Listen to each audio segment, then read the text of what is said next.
مسند احمد کی ایک اور روایت۔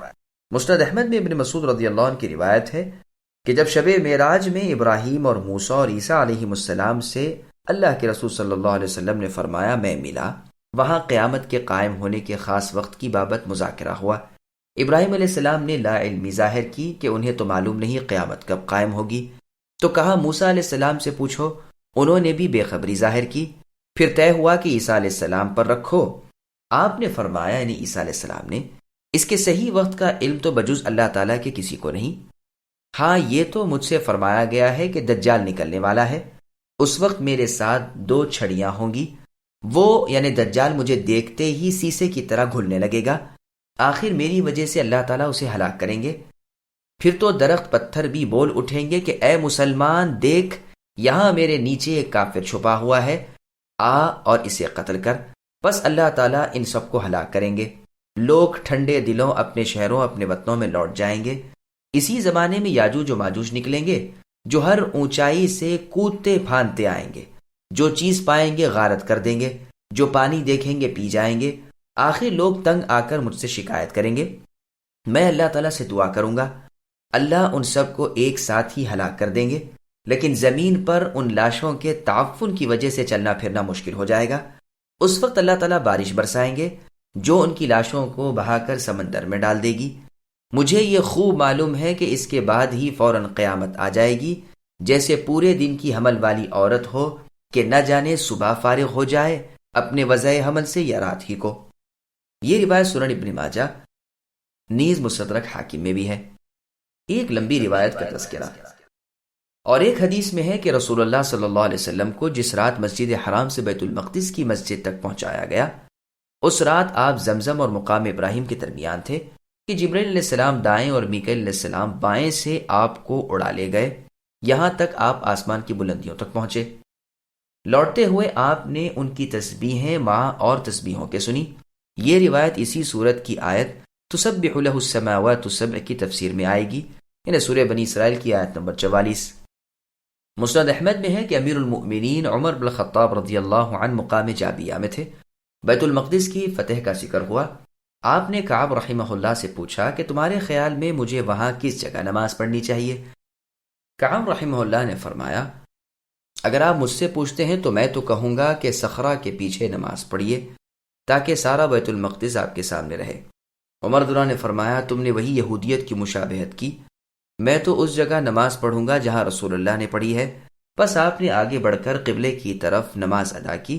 بعد از ادائے نماز آپ نے صخرے کے آس پاس کے تمام کوڑا سمیٹا اور اپنی چادر میں باندھ کر باہر پھینکنا شروع کیا، اور اوروں نے بھی آپ کا ہاتھ بٹایا۔ بس عمر رضی اللہ عنہ نے تو صخرہ کی ایسی تعظیم کی جیسے یہود کرتے تھے کہ نماز بھی اسی کے پیچھے پڑھتے تھے، بلکہ اسی کو قبلہ بنا رکھا تھا۔ چونکہ کعب رحمہ اللہ بھی اسلام سے پہلے یہودی تھے، اسی لیے آپ نے ایسی رائے پیش کی تھی جسے خلیفۃ المسلمین نے ٹھکرا دیا، اور نہ آپ نے نصرانیوں کی طرح صخرے کی اہانت کی کہ انہوں نے تو اسے کوڑا کرکٹ ڈالنے کی جگہ بنا رکھا تھا، بلکہ آپ نے خود اس کے پاس سے کوڑا اٹھا کر پھینکا۔ یہ بالکل اس حدیث کے مشابہ ہے جس میں ہے کہ نہ تو قبروں پر بیٹھو نہ ان کی طرف نماز ادا کرو، جیسا کہ صحیح مسلم سنن ابی داؤد میں ہے۔ صحیح مسلم کی حدیث میں حطیم میں رسول اللہ صلی اللہ علیہ وسلم سے بیت المقدس کے سوالات کیے جانے اور پھر اس کے ظاہر ہو جانے کا واقعہ بھی ہے۔ اس میں بھی ان تینوں نبیوں سے ملاقات کرنے کا اور ان کے حلیے کا بیان ہے، اور یہ بھی ہے کہ آپ نے انہیں نماز میں کھڑا پایا۔ آپ نے مالک خازن جہنم کو بھی دیکھا اور انہوں نے یہی ابتداءً آپ سے سلام کیا۔ ان تمام احادیث کی واقفیت کے بعد، جن میں صحیح بھی ہیں حسن بھی ہیں، لیکن ضعیف کا ہم نے کچھ تذکرہ نہیں کیا، ان کو بالکلیہ چھوڑ دیا۔ لیکن جو ضعیف ہیں اور جن کا تذکرہ نہیں کیا گیا، کم از کم اتنا ضرور معلوم ہو گیا کہ رسول اللہ صلی اللہ علیہ وسلم کا مکہ مکرمہ سے بیت المقدس تک لے جانا ہوا، اور یہ بھی معلوم ہو گیا کہ یہ صرف ایک ہی مرتبہ ہوا ہے۔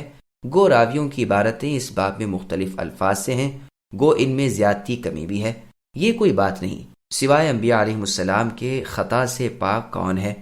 بعض لوگوں نے ہر ایسی روایت کو ایک الگ الگ واقعہ کہا ہے اور اس کے قائل ہوئے ہیں کہ یہ واقعہ کئی بار ہوا، لیکن یہ لوگ بہت دور نکل گئے اور بالکل انوکھی بات کہی اور نہ جانے کی جگہ چلے گئے، اور پھر بھی مطلب حاصل نہ ہوا۔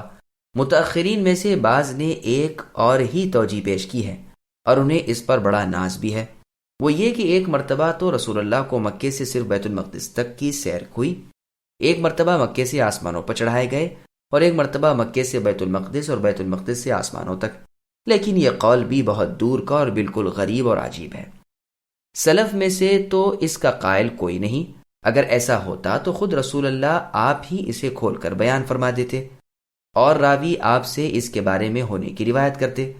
بقول زہری رحمہ اللہ معراج کا یہ واقعہ ہجرت سے 1 سال پہلے کا ہے، عروہ بھی یہی کہتے ہیں، سدی کہتے ہیں 6 ماہ پہلے کا ہے۔ پس حق بات یہ ہے کہ رسول اللہ کو جاگتے میں نہ کہ خواب میں مکہ مکرمہ سے بیت المقدس تک کی اسرا کرائی گئی۔ اس وقت آپ براق پر سوار تھے، مسجد قدس کے دروازے پر آپ نے براق کو باندھا، وہاں جا کر اس کے قبل رخ تحیت المسجد کے طور پر 2 رکعت نماز ادا کی، پھر معراج لائی گئی جو درجوں والی ہے اور بطور سیڑھی کے ہے۔ اس سے آپ آسمان دنیا پر چڑھائے گئے، پھر 7 آسمان پر پہنچائے گئے۔ ہر آسمان کے مقربین اللہ تعالیٰ سے ملاقاتیں ہوئیں، انبیاء علیہم السلام سے ان کے منازل و درجات کے مطابق سلام علیک ہوئی۔ 6 آسمان میں کلیم اللہ موسیٰ علیہ السلام سے اور 7ویں میں خلیل اللہ ابراہیم علیہ السلام سے ملاقاتیں ہوئیں، پھر ان سے بھی آگے بڑھ گئے صلوات اللہ علیہ اجمعین، یہاں تک کہ آپ مستوی میں پہنچے جہاں قضا و قدر کی قلموں کی آوازیں آپ نے سنی، سدرۃ المنتہا کو دیکھا جس پر عظمت الہی چھا رہی تھی، سونے کی ٹڈیاں اور طرح طرح کے رنگ اس پر نظر آ رہے تھے، فرشتے چاروں طرف سے گھیرے ہوئے تھے۔ وہیں پر آپ نے جبرائیل علیہ السلام کو ان کی اصلی صورت میں دیکھا، 600 پر تھے۔ وہیں آپ نے زفرف سبز رنگ کا دیکھا جس نے آسمان کے کناروں کو ڈھک رکھا ہے۔ بیت المعمور کی زیارت کی جو خلیل اللہ ابراہیم علیہ السلام کے زمینی کعبے کے ٹھیک اوپر آسمانوں پر ہے، یعنی آسمانی کعبہ ہے۔ خلیل اللہ ابراہیم علیہ السلام اس سے ٹیک لگائے بیٹھے ہوئے تھے۔ اس میں ہر روز 70,000 فرشتے عبادت الہی کے لیے جاتے ہیں، مگر جو آج گئے پھر ان کی باری قیامت تک نہیں آتی۔ رسول اللہ نے جنت و دوزخ دیکھی، یہیں اللہ تعالیٰ رحمان الرحیم نے 50 نمازیں فرض کر کے پھر تخفیف کر دی اور 5 رکھیں جو خاص اللہ کی رحمت تھی۔ اس سے نماز کی بزرگی اور فضیلت بھی صاف طور پر ظاہر ہے۔ پھر آپ واپس بیت المقدس کی طرف اترے اور آپ کے ساتھ تمام انبیاء بھی اترے، وہاں آپ نے ان سب کو نماز پڑھائی جبکہ نماز کا وقت ہو گیا۔ ممکن ہے وہ اس دن کی صبح کی نماز ہو۔ ہاں، بعض حضرات کا قول ہے کہ امامت انبیاء آپ نے آسمانوں میں کی، لیکن صحیح روایت سے بظاہر یہ واقعہ بیت المقدس کا معلوم ہوتا ہے۔ گو بعض روایتوں میں یہ بھی آیا ہے کہ جاتے ہوئے آپ نے نماز پڑھائی، لیکن ظاہر یہ ہے کہ آپ نے واپسی میں امامت کرائی۔ اس کی ایک دلیل تو یہ ہے کہ جب آسمانوں پر انبیاء سے رسول اللہ کی ملاقات ہوتی ہے تو آپ ہر ایک کی بابت جبرائیل علیہ السلام سے پوچھتے ہیں کہ یہ کون ہے۔ اگر بیت المقدس میں ہی ان کی امامت آپ نے کرائی ہوتی تو اب چندہ اس سوال کی ضرورت نہیں رہتی۔ دوسرے یہ کہ سب سے پہلے اور سب سے بڑی غرض تو بلندی پر اللہ تعالیٰ کے حضور میں حاضر ہونا تھا، تو بظاہر یہی بات سب پر مقدم تھی۔ جب یہ ہو چکا اور آپ پر اور آپ کی امت پر اس رات میں جو فریضہ نماز مقرر ہونا تھا وہ بھی ہو چکا، اب آپ کو اپنے بھائیوں یعنی انبیاء کے ساتھ جمع ہونے کا موقع ملا، اور ان سب کے سامنے آپ کی بزرگی اور فضیلت ظاہر کرنے کے لیے جبرائیل علیہ السلام کے اشارے سے آپ نے امام بن کر انہیں نماز پڑھائی۔ پھر بیت المقدس سے بسواری براق آپ واپس رات کے اندھیرے اور صبح کے کچھ یوں ہی سے اجالے کے وقت مکہ مکرمہ پہنچ گئے۔ واللہ سبحانہ وتعالی اعلم۔ دودھ اور شہد کی وضاحت۔ اب یہ جو احادیث میں مروی ہے کہ آپ کے سامنے دودھ اور شہد یا دودھ اور شراب یا دودھ اور پانی پیش کیا گیا یا چاروں ہی چیزیں، اس کی بابت روایتوں میں یہ بھی ہے کہ واقعہ بیت المقدس کا ہے اور یہ بھی ہے کہ واقعہ آسمانوں کا ہے، لیکن یہ ہو سکتا ہے کہ دونوں ہی جگہ یہ چیز آپ کے سامنے پیش ہوئی ہو، اس لیے کہ جیسے کسی آنے والے کے سامنے بطور مہمانی کے کچھ چیز رکھی جاتی ہے، اسی طرح یہ تھا۔ واللہ اعلم۔